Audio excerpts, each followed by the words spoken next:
প্রথমে সবাইকে নমস্কার জানাই। আজকে আমরা পানিসাগর মহকুমা বিদ্যুৎ বিভাগে এসেছি। বিদ্যুৎ বিভাগের বিভিন্ন গাফিলতি এখানে রয়েছে। তাদের দ্বারা আমাদের বর্তমান যে ত্রিপুরা রাজ্যের সরকারকে বদনাম করা হচ্ছে। আজকে আমরা এসেছি তাদের কাছে কিছু উদাহরণ আমরা তুলে ধরেছি। যেমন সৌভাগ্য যোজনার কিছু কানেকশন পানিসাগর বিধানসভার মধ্যে এখনও 350 কানেকশন রয়েছে। 1.5 বছর 2 বছর হয়ে গেছে, যেগুলার এখনো বিল দপ্তর তাদেরকে দেয়নি। তো এই যে 1.5 বছর থেকে তারা বিল দেয়নি, বর্তমানে যখন তারা গিয়ে 1.5 বছরের বিলটা যখন ধরবে একসাথে আসবে, তখন ওই গরিব মানুষ বিল পেমেন্ট করতে পারবে না। তো আমরা সেটা তাদেরকে জিজ্ঞেস করছি, এই গাফিলতি তাদের কেন? যে জায়গায় কানেকশন দেওয়ার 1 মাসের মধ্যে বিল দেওয়ার কথা, সেই জায়গায় 1.5 বছর হয়ে গেছে, 2 বছর হয়ে গেছে, তাদেরকে কেন বিল দেওয়া হচ্ছে না?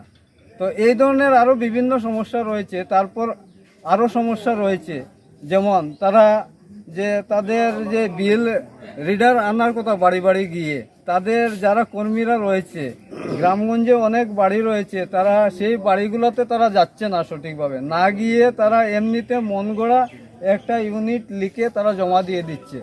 তো ইদানিং কি হচ্ছে, একসাথে তাদের সেই বিলগুলা আসছে। তো সেই পরিষেবাগুলো যাতে সঠিকভাবে মানুষ পায়, তার জন্য আমরা আজকে এই বিদ্যুৎ দপ্তরে এসেছি এবং সিনিয়র ম্যানেজারের সাথে কথা বলেছি।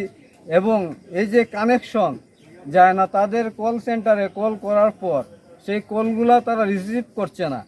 তো কেন তারা রিসিভ করে না? সাধারণ জনগণ ইলেকট্রিক যখন ফল্ট হয়, সেই ফল্ট হওয়ার পর মানুষ কল করে, কিন্তু দেখা যায় তাদের কর্মীরা রিসিভ করে না। তো সেইগুলো আমরা তাদেরকে জিজ্ঞেস করেছি এবং সিনিয়র ম্যানেজার আমাদেরকে কথা দিয়েছেন আগামী দিন থেকে এই ধরনের ত্রুটি তাদের আর হবে না এবং তারা সেই ত্রুটিগুলো করবেন না, এবং উনি গুরুত্ব দিয়ে সেই বিষয়গুলো দেখবেন যাতে মানুষ সার্ভিস ভালোভাবে পায়। তো সেই বিষয় নিয়ে আমরা এসেছিলাম। নমস্কার। বিগত কিছুদিন আগে পানিসাগরের বেশ কিছু জনগণ ও স্মার্ট মিটারের বিষয়ে বেশ কিছু অভিযোগ নিয়ে এখানে এসেছিল, সেই বিষয়ে কোনো কথা হয়েছে কি? না, স্মার্ট মিটারের বিষয়ে কোনো কথা হয়নি, কারণ সেই বিষয়ে কোনো কথা হয়নি।